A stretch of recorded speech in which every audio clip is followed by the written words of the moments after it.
మత్తయి సువార్త 17వ అధ్యాయము 24వ వచనాన్ని చదువుకుందాం. వారు కపెర్నహూమునకు వచ్చినప్పుడు అరశెకెలు అను పన్ను వసూలు చేయువారు వచ్చి, మీ బోధకుడు అరశెకెలు చెల్లింపడా అడుగగా, చెల్లించును అనెను. అతడు ఇంటిలోనికి వచ్చి మాటలాడక మునుపే యేసు ఆ సంగతి ఎత్తి, సీమోనా, నీకేమి తోచుచున్నది? భూరాజులు సొంఖమును పన్నును ఎవరి యొద్ద వసూలు చేయుదురు? కుమారుల యొద్దనా, అన్యుల యొద్దనా అని అడిగాను. అతడు చెప్పగా యేసు, అలాగైతే కుమారులు స్వతంత్రులే, అయినను మనము వారికి అభ్యంతరము కలగచేయకుండునట్లు నీవు సముద్రమునకు పోయి గాలము వేసి మొదట పైకి వచ్చు చేపను పట్టుకొని దాని నోరు తెరచిన ఎడల 1 షెకెలు దొరుకును. దానిని తీసుకొని నా కొరకును నీ కొరకును వానికి ఇమ్మని అతనితో చెప్పెను. చాలండి.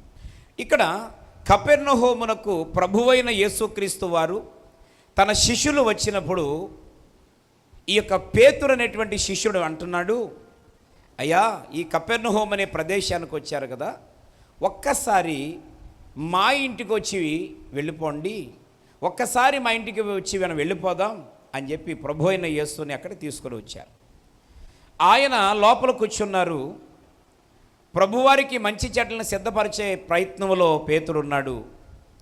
ఆ దేశంలో ఉన్న ఆచారం ఏంటంటే, ప్రతి ఒక్క కుటుంబం సంవత్సరానికి అరశెకెలు బంగారమును పన్నుగా కట్టాలి. అరశెకెలు అంటే అరతొలం బంగారం. అరశెకెలు అంటే అరతొలము బంగారము ప్రతి కుటుంబము ఇంటికి పన్నుగా కట్టాలి. అది ఆ దేశంలో ఉండేటువంటి పద్ధతి. ఇదే పద్ధతి ఐగుప్తు దేశము నుండి కానాను దేశం ఈ 6 లక్షల మందిని దేవుడు బయలుదేరజేసినప్పుడు మార్గమధ్యానికి వచ్చాక తండ్రిని దేవుడు అంటాడు, మోషే, ఈ నడిచేటువంటి ప్రజలలో ఎవరికైతే 18 సంవత్సరాలు నిండుతాయో, ఎవరైతే సున్నతి చేయబడతారో వారందరూ కూడా అరతొలం బంగారాన్ని పన్నుగా చెల్లించాలని పాత నిబంధనలో కూడా తండ్రి అయిన దేవుడు తెలియజేశాడు. ప్రియమైన మిత్రులారా, అదే క్రమం ఆ దేశంలో క్రమక్రమంగా నడుస్తూ వస్తూ ఉంది.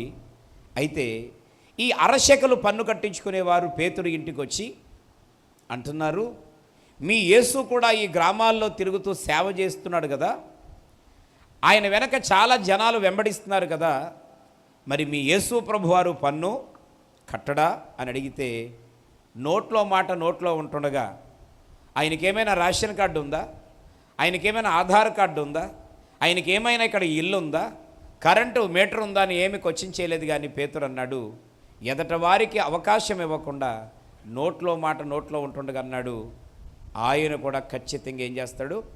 పన్ను చెల్లిస్తాడు. జాగ్రత్తగా ఈ మాటను పరిశీలన చేయాలని కోరుతున్నాను.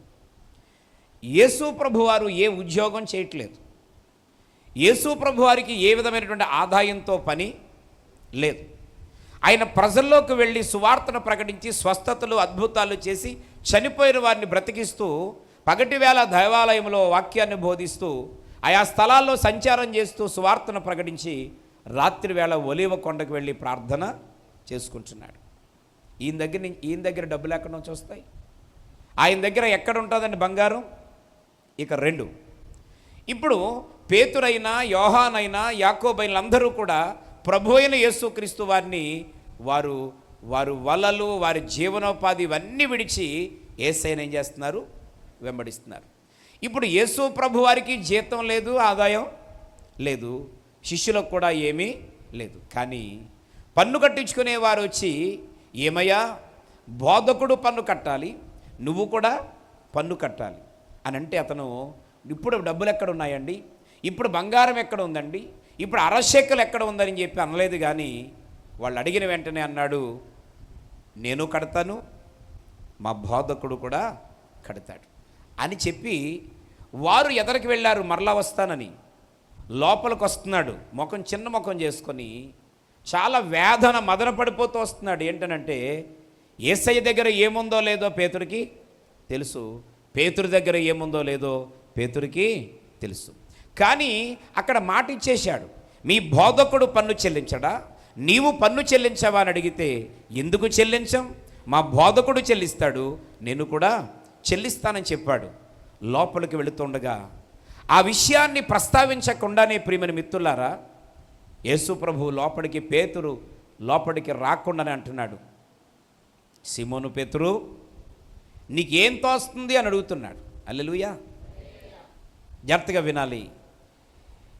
ఏదైనా ఉంటే తోస్తుంది, కానీ ఏమి లేకపోతే ఏం తోస్తుంది? ఈ మాట మీకు అర్థం అవ్వాలి. ఒక 50,000 రూపాయల పని దగ్గర 30,000 ఉంటే ఏం చేస్తుంది? తోచుబడి అవుతుంది. అసలు ఏమీ లేకుండా జీరో ఉంటే ఏం తోస్తుంది అన్నాడు. నేను కట్టేస్తానని చెప్పావు, నువ్వు కట్టేస్తానని చెప్పావు, నీకు ఏం తోస్తుందని అడిగాడు. దానికి కూడా పేతురు దగ్గర సమాధానం లేదు. ఎందుకంటే ఏమైనా ఉంటే చెప్తాడు, ఇలా జరుగుద్దని. కానీ ప్రియమైన మిత్రులారా, గమనించాలని కోరుతున్నాను, ఆ విషయాన్ని పేతురు గారి తిరిగి సమాధానం చెప్పకముందే ఆయన అంటున్నాడు, భూరాజులు ఎవరు కడతారని అంటే అక్కడ అన్యజనులే కట్టాలనంటే మనం స్వతంత్రులమే కదా అని అంటే ఆయన అంటున్నాడు, వారికి అభ్యంతరము కలగ చేయకుండానట్లు మనము కూడా ఏం చేద్దాం, పన్ను కట్టేద్దాం అని చెప్పి వెంటనే నీ ఒక గాలము తీసుకొని సముద్రమునకు పోయి నీవు గాలము సముద్రంలో వేస్తే ఒక చేప పైకి వస్తుంది. మొదట ఏ చేప అయితే పైకి వస్తుందో దాని యొక్క నోరు తెరిచి చూస్తే దాంట్లో ఒక షెకెలు బంగారం ఉంటుంది. దాన్ని తీసుకొని వచ్చి నా కొరకు అరశెకెలు, నీ కొరకు అరశెకెలు తీసుకుని వెళ్ళి కట్టు అని చెప్పి చెప్పడం జరిగింది. దేవునికి స్తోత్రం చెబుదాం. హల్లెలూయా. ఈ విలువైన శ్రేష్టమైనటువంటి సమయంలో మనము చూస్తున్నటువంటి ఈ మొదటి చేప ఏమని చెప్పుకున్నాము అంటే దేవుని యొక్క అవసరత తీర్చిన చేప. దేవుని యొక్క అవసరత తీర్చిన చేప. మీరు ఏ దైవజనుల ద్వారా వినినా, ఏ దైవజనుల ద్వారా దేవుడు మాట్లాడినా, నశించిపోతున్న ఆత్మలు రక్షింపబడమే దేవుని యొక్క అవసరత, దేవుని యొక్క ఉద్దేశం. ఇక 2, ఆయన కృపచేత రక్షించబడినటువంటి మనం ఈ భక్తి జీవితంలో నడుస్తూ ఉండగా ఏ కారణం చేత కూడా తుట్టిల్లిపోకుండా, పడిపోకుండా, సొమ్మసిల్లిపోకుండా రోజు రోజుకి వేడెక్కుతూ దేవునితో నడవడమే ఆయన యొక్క అవసరత. ఈ యొక్క సమయంలో నా ప్రియ స్నేహితులారా గమనించాలని కోరుతున్నాను. అక్కడ ఏమన్నారంటే ఆయన, నీవు సముద్రమునకు వెళ్ళి ఏమయ్యాలి? గాలం వేయాలి. అంటే ఈరోజు పరిస్థితులు చక్కబడాలి అని అంటే, అప్పుల బాధల నుంచి బయటికి రావాలి అని అంటే, అవసరాలు తీర్చబడాలనంటే దేవుణ్ణి నమ్ముకున్నాను, దేవుడు నాకు సహాయం చేస్తాడని చెప్పి నువ్వు ఇంట్లో చేతులు ముడుచుకొని కూర్చోవడం అనేటువంటిది దేవుని యొక్క ఉద్దేశము కాదు. నీవు గాలం వేయాలంటే ప్రయత్నం చేయాలి. ఇంతవరకు అనేక విషయాలలో ప్రయత్నించి నీవు విసిగి సొమ్మసిల్లిపోయి సైలెంట్ అయిపోతే ఈ కూడిక ద్వారా దేవుడు మరొకసారి మాట్లాడుతున్నాడు, నువ్వు మరలా ప్రయత్నం చేయి. ఇప్పటి వరకు ఇది జరగలేదు, ఇది జరగదు అని ఒక నిర్ణయానికి వచ్చేసి ఏదైతే విడిచిపెట్టేశావో ప్రభువు చెప్తా ఉన్నాడు, నీవు మరలా ప్రయత్నం చేయి, గాలం వేయి, ఖచ్చితంగా దేవుడు కార్యాన్ని చేస్తాడు. ఇంతవరకు వివాహమై చాలా సంవత్సరాలైంది, సంతానం ఇక కలగరు అని ఒక నిర్ణయానికి వచ్చేసావా? ఇప్పటి వరకు ఇల్లు కట్టాలని అనేకమైన ప్రయత్నాలు చేసి ఇక నా వంతులో నా రాతలో ఇల్లు లేదని ఒక నిర్ణయానికి వచ్చేసావా? వయసు చాలా పెరిగిపోయింది, ఇక వివాహం కాదు, నాకు తగినటువంటి నా యొక్క స్థాయి తగినటువంటి సంబంధాలు ఇక రావు లేవని ఒక నిర్ణయానికి వచ్చేసావా? ప్రియమైన మిత్రులారా, ఎంత చదువుకొని ఉన్నత స్థితిలోకి వచ్చినా ఏదో ఒక కారణం చేత జాబ్ కొట్టే అవకాశం నాకు లేదు, కోల్పోయానని నువ్వు కృంగిపోతున్నావా? ఇంతవరకు నిన్ను అనేకమైనటువంటి బలహీనతలు ఇబ్బంది పెట్టి ఆ దీర్ఘకాలిక వ్యాధి నిన్ను కృంగదీసి ఇక వ్యాధితోనే చచ్చిపోతానని నిర్ణయానికి వచ్చేసావా? ఈరోజు నీ జీవితంలో నీ భర్త వలన కానీ నీ కుటుంబ సభ్యుల వలన కానీ ఎదురవుతున్నటువంటి నీ ఇబ్బందులను ఇక నేను ఇందులో నుంచి బయటికి రాలేను అని చెప్పి ఈ రాత్రి ఒక నిర్ణయానికి వచ్చి కుమిలిపోతున్నావా? పరిశుద్ధాత్మ దేవుడు నీతో మాట్లాడుతున్నాడు. లేదు, గాలము వేయి. మరలా ఈ రాత్రి ప్రార్థన ప్రారంభించు. ఏ విషయంలో అయితే ప్రార్థించి ఇంతకాలం ప్రార్థించినా జరగలేదని చెప్పి నిరుత్సాహపడిపోయి ఒక నిర్ణయానికి వచ్చేసావో, దేవుడి రాత్రి నీతో మాట్లాడుతున్నాడు. తిరిగి మరలా ప్రారంభించు. ప్రియమైన మిత్రులారా, నీవు ప్రయత్నం చేస్తే దేవుడు అద్భుతమైన కార్యాన్ని చేస్తాడు. హల్లెలూయా, హల్లెలూయా. అయితే ప్రియమైన మిత్రులారా, ఆ ప్రయత్నం చేయడానికి వెళ్ళినప్పుడు అలా గాలము వేయగానే ఆయన అన్నాడు, మొదట పైకి వచ్చిన చేప. సముద్రములో చాలా చేపలు ఉంటాయి, కానీ మనకు ఏ చేప అవసరం?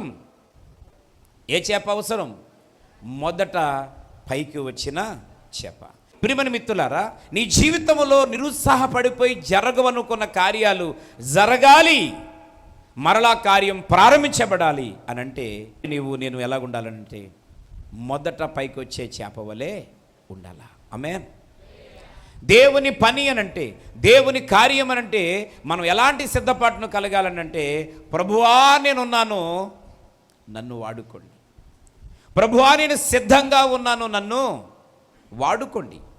ప్రియమైనటువంటి మిత్రులారా, అని అన్ని విషయాల్లో కూడా ప్రథమ స్థానాన్ని కలిగినటువంటి దేవుని బిడ్డలుగా మనము జీవించాలి. ప్రభువుకి మహిమ కలుగునుగాక. లోకంలో ఒక సామెత చెప్తారండి. యజమాని రైతు దున్నుదామరా అన్నాడంట. ఏం చేద్దాం? పొలాన్ని దున్నుదాం అన్నాడట. అప్పుడు ఒకటి అందంట, నేను దోణ్ణి అందంట. ఏముంది? ఒరే దానా పెడదామరా అన్నాడంట. నేను ఎద్దును సార్ అందంట. అర్థమైందా? దున్నుదాము అంటే ఏముంది? నేను ఎద్దును కాదండి, నేను ఎవరిని? దూడని. దూడ చేత ఏం చేయించరు? దున్నించరు. ఆవు చేత ఏం చేయించరు? దున్నించరు. దానా పెడదావరా కలపండ్రా అంటే అందట, నేను ఎద్దును సార్ అందట. ప్రియమైనటువంటి మిత్రులారా, గమనించాలని కోరుతున్నాను. నేను ఎలాగుండాలనంటే, ఇదిగో దేవుని యొక్క అవసరత తీర్చడానికి, దేవుని యొక్క దాహాన్ని తీర్చడానికి, దేవుని యొక్క ఉద్దేశాన్ని నెరవేర్చడానికి ఎవరైనా సిద్ధంగా ఉన్నారా అని అడిగితే మనం ఏ వరుసలో ఉండాలనంటే, మొదట పైకొచ్చే స్థానంలో నీవు ఉండాలా. మొదట పైకొచ్చే స్థానంలో మనం ఉండాలా. ఎందుకంటే ప్రియమైన మిత్రులారా, ప్రారంభ దినాలలో ఉండేటువంటి భక్తి జీవితం రాను రాను రాను రాను బలహీనమైపోయి మనం దిగజారిపోతూ ఉన్నాం. గమనించాలని కోరుతున్నాను. ఈరోజు దేవుని పని అంటే, దేవా నన్ను ఏం చేయండి? వాడుకోండి, నన్ను వాడుకోండి, నేను సిద్ధంగా ఉన్నాను తండ్రి అని ఈరోజు పిల్లరా మనము అన్ని విషయాల్లో ప్రథమ స్థానములో ఉండే పిల్లలుగా ఉండాలి. గట్టిగా స్తోత్రం చెబుదాం. హల్లెలూయా. చాలాసార్లు మనం పాట పాడుతుంటాం, ప్రార్థన చేస్తూ ఉంటాం, దేవా నన్ను వాడుకోండి, దేవా నన్ను వాడుకోండి. సోదరులు శుభాకర్ గారు రాసిన పాటలో మనందరికీ చాలామంది అనేక ప్రాంతాల్లో పాడతాం. ఏమనంటే, వాడిపోకముందే నన్ను వాడుకో, పొద్దు వాలిపోకముందే నన్ను వాడుకో అని చాలా చక్కగా పాడుతూ వాడుకో యేసయ్యా, వాడుకో యేసయ్యా అని మనం పాడుతున్నాం. మరియు యేసయ్య వాడుకోవాలంటే ప్రియమైన మిత్రులారా, మనం ఎక్కడో ఇంట్లో కూర్చొని ఏమంటున్నాం? వాడుకో అంటున్నాం. ప్రియమైన మిత్రులారా, ఎక్కడో మనం డ్యూటీకి వెళ్ళిపోయామంటున్నాం, వాడుకోమంటున్నాం. పొద్దున్న లేచి తెల్లవారుజామున 5 గంటలకు పోయి రాత్రి 9 గంటలకు వచ్చి ఏమంటున్నాం? మాట ఒకటి, ఆయన వాడుకోవడానికి ఏనాడైనా నువ్వు దొరికిన రోజులున్నాయా? దేవుడు నిన్ను వాడుకోవడానికి ఏనాడైనా ప్రభువా నేను సిద్ధంగా ఉన్నాను, నన్ను వాడుకోండి తండ్రి అని ఆయన ముందుకొచ్చి ఏనాడని నిలవబడ్డావా? ఈరోజు ప్రియమైన మిత్రులారా, దేవుడు ఎవరిని వాడుకుంటాడు అని అంటే ఆయన వాడుకోవాలనుకున్నప్పుడు మనము అందుబాటులో ఉండాలి. గట్టిగా స్తోత్రం చెప్పండి. దేవుడు మనను వాడుకోవాలనంటే ఆయనకు మనం ఎలాగ ఉండాలా? అందుబాటులో ఉండాలా. దేవుని సన్నిధానములో అందుబాటులో ఉండాలి, ప్రార్థనా జీవితంలో అందుబాటులో ఉండాలి. నువ్వు మోకాళ్ళేసి ప్రార్థన చేస్తూ ఉన్నప్పుడు వ్యక్తిగతంగా కొన్ని గంటలు దేవునితో గడపగలుగుతావు. ఆ ప్రార్థనలో దేవునితో చెప్తావు, దేవా నాకు చాలా ఆశ ఉందయ్యా, నీ పని చేయాలనే కోరుకుంది తండ్రి, నీ సాధనంగా వాడబడాలని కోరుకుంటున్నాను నాయనా, నేను లోబడుతున్నాను, నేను సిద్ధంగా ఉన్నాను, నన్ను వాడుకోండి ప్రభువా అనంటే దేవుని అభిషేకము చేత నేను నింపి, తన ఆత్మశక్తి చేత నేను నింపి, తనకు ఇష్టానుసారంగా తనకు నచ్చినట్లుగా అనుకూలంగా దేవుడు మనల్ని ఏం చేస్తాడు? వాడుకుంటాడు. గట్టిగా స్తోత్రం చెప్దాం. హల్లెలూయా. ఇప్పుడు దేవుని సేవకులుగా ఉన్నాం. పిల్లరా, ఏదో వేరే పని చేసుకుంటూ, వేరే జాబ్ చేసుకుంటూ, వేరే ప్రదేశంలో ఉంటూ ప్రభువా నన్ను సంపూర్ణంగా నీ సేవలో వాడుకుంటే ఆయన ఎలా వాడుకుంటాడు? ఈరోజు అన్నిటికీ స్వస్తి చెప్పి అన్నిటిని వదులుకొని ప్రభు సేవ కొరకు అంకితమైపోతే దేవుడు 100% ఆయన ఏం చేస్తాడు? వాడుకుంటాడు. ఈ యొక్క విలువైన సమయంలో ఈరోజు చేపలు కూడా మీకు ఏం చేస్తున్నాయి? బోధ చేస్తున్నాయి. ఆ చేపలు మీకు కొన్ని విషయాలు వివరణ ఇస్తూ ఉన్నాయనేటువంటి మూలవాక్యాన్ని ఆధారంగా చేసుకొని మనము చూచిన మొదటి చేప ఏంటనంటే యేసయ్య యొక్క అవసరత తీర్చిన చేప. ఎప్పుడైతే ఆత్మ సంబంధమైన ఆయన అవసరత మనం తీరుస్తామో, ఎప్పటి వరకు మన జీవితంలో ఇది జరగదు అనుకున్నది ఏదైనా ఉంటే దేవుడు దాన్ని 100% సాధ్యము చేస్తాడు.